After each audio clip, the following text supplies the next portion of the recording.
मामलात को देखना ज़रूर चाहिए। उन्हें चाहिए लोगों की कुछ खिदमत करें, कुछ फिलैंथ्रापी करें, कुछ लोगों की मदद करें। कम से कम एक नौकरी 6-6 महीने कर लें ताकि उनको थोड़ा पता चल जाए कि ज़िंदगी कैसे गुजरती है। सिर्फ अब्बू के पैसों के ऊपर सियासत करना कोई इतना मुनासिब काम नहीं है।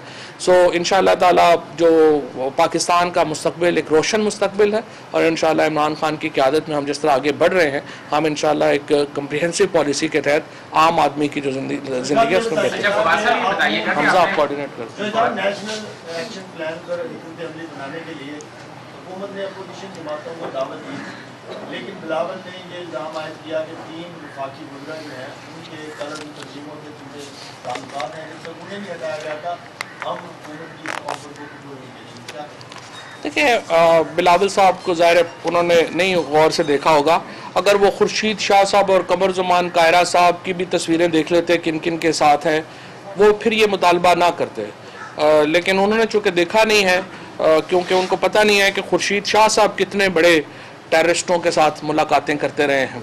सो अगर इस बात के ऊपर हो तो पाकिस्तान की सारी असम्बली जो है वो फिर उसको बैन करना पड़ेगा। पाकिस्तान के जो सारे वज़रा हैं वो पाकिस्तान के साथ हैं और इंशाल्लाह पाकिस्तान के साथ रहेंगे। बिलावल साहब को अपना नैरेटिव थोड़ा चेंज करना है, उन्हें भी पाकिस्तान के साथ खड़ा होना। जो आपने सारी जमातों ने मिलकर किया उसमें फौज भी ऑन बोर्ड थी, आपकी हुकूमत उस पर संजीदगी से अमल करना भी चाहती है या सिर्फ सियासी पॉइंट्स को लेकर?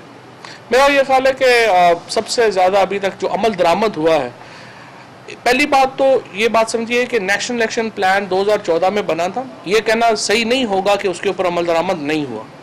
टू बी फेयर विद, तमाम पॉलिटिकल पार्टीज़ ने उसके ऊपर अपने तय अमल किया है।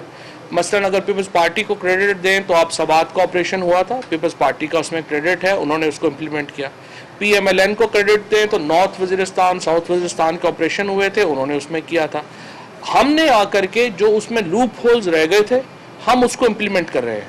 ये नेशनल इलेक्शन प्लान के ऊपर पीपल्स पार्टी, नून लीग, पीपल्स पार्टी का झगड़ा है ही नहीं।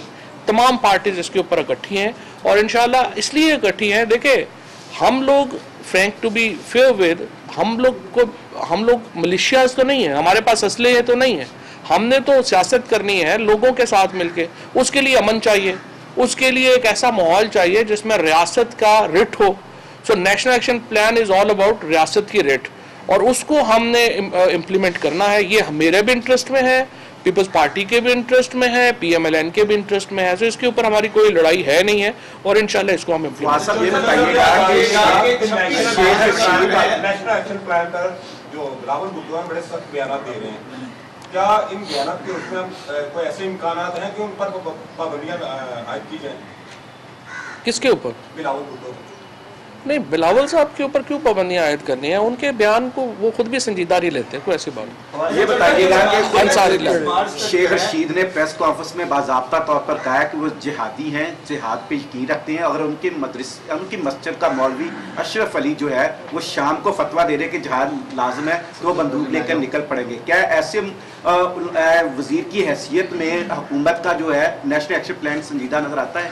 जहाद सिर्फ रियासत कर सकती है। नेशनल एक्शन प्लान में हमने बात तय की हुई है, रियासत के अलावा कोई इंडिविजुअल किसी किस्म का ना जहाद का फतवा दे सकता है ना किसी को अलाउ है। ये रियासत का फैसला होता है।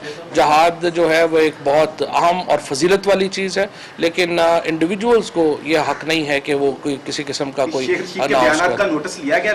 मेरा नहीं ख्याल शेख साहब का बयान मैंने नहीं सुना इस तरह। जी बताइएगा कि दूसरे पॉलिटिशियन जो बयानियां आजकल बयान कर रहे हैं उससे पाकिस्तान के बयानियों को कितना नुकसान पहुंच रहा है, उसको टैकल करने के लिए आप क्या करें? देखिए, बात यह है कि असल में इशू ये है कि वो बिलावल साहब का या पीपल्स पार्टी का मसला क्या है। मसला ये है कि आपने 5,000 करोड़ रुपया आपके फेक अकाउंट्स हैं। आप उनसे पूछते हैं कि फेक अकाउंट्स में ये पैसे कहाँ से गए, वो कहते हैं नहीं आपने कालेदम जमातों के खिलाफ नहीं किया। बुनियादी तौर के ऊपर उनकी कोशिश ये है कि एक जो बयानिया है वो डाइवर्ट हो सके, यहाँ से हम उधर ले जाएं, और उसका कोई ताल्लुक नहीं है। लेकिन इंशाल्लाह ताला हमने देखा है कि नवाज शरीफ के मामले में भी डाइवर्जन की कोशिशें नाकाम हुई हैं और बिलावल साहब भी ये नहीं कर पाएंगे। खुर्शीद शाह साहब हों, फजलुर रहमान हों, ये बेचारे तो ये कुछ जरदारी साहब या नवाज शरीफ की मोहब्बत में नहीं है, इनको तो अपनी फिक्र पड़ी हुई है कि इसके बाद हमारी बारी आनी है। खुर्शीद शाह साहब का जो कारनामे हैं या फजलुर रहमान के कारनामे वो लोगों से छुपे हुए तो नहीं है ना। ये इसके बाद इनकी, चूंकि उनको लग रहा है कि बारियां लगी हुई हैं, इसके बाद हमारी ना आ जाए शान पीपल्स पार्टी और मुस्लिम लीग मौलाना फजलुर रहमान की मुशावरत से अगर कोई एहतजाज करने जाती हैं तो हुकूमत का क्या लाइन ऑफ एक्शन होगा? जिस तरह पीटीआई को फ्री मिला था रास्ता इस्लामाबाद तक जाने का इजाजत मिलेगी, और कल मरियम बीबी ने नवाज शरीफ की सेहत के हवाले से धरने की कॉल दी थी, जो कारकुनान ने ट्रेन रोकी थी, उनके खिलाफ मुकदमात भी हो गए और गिरफ्तारियां भी हो रही हैं। हुकूमत की पॉलिसी क्या है अपोजिशन को? नहीं, अपोजिशन आज़ाद है बिल्कुल, वो अपना एहतजाज करना जो है वो हर एक पोलिटिकल राइट है, और पोलिटिकल राइट जो है वो हर एक का प्रिजर्व होना चाहिए। सिर्फ जाहिर है कि अगर आप ट्रेन रोकेंगे, उसको पत्थर मारेंगे, या जिस तरह इस्लामाबाद में हमने देखा कि पुलिस को बेचारी सहाफ़ी, हमारे ये जो कैमरामैन है यहाँ पे, ये अगर आपकी कवरेज करने जा रहे हैं और अगर आप मीडिया से गुफ्तगू कर रहे हैं, उनका कहना है कि हमारे झंडे के 2 रंग हैं, हमें अपने झंडे की हुर्मत को महफूज रखना है, हमें दोनों रंगों की हुर्मत अजीज है। कायदे-आज़म के पाकिस्तान की अक़लियत पर कुछ भी बर्दाश्त नहीं करेंगे। वाक़यात तो कहीं भी हो सकते हैं, वाक़या न्यूजीलैंड में भी हुआ, लेकिन देखने वाला मसला यह है कि रियासत कैसे मामले को देखती है। हमें एक तबाहशुदा मईशत मिली है, लेकिन जैसे जैसे वक्त गुजर रहा है मामलात में बेहतरी भी आ रही है।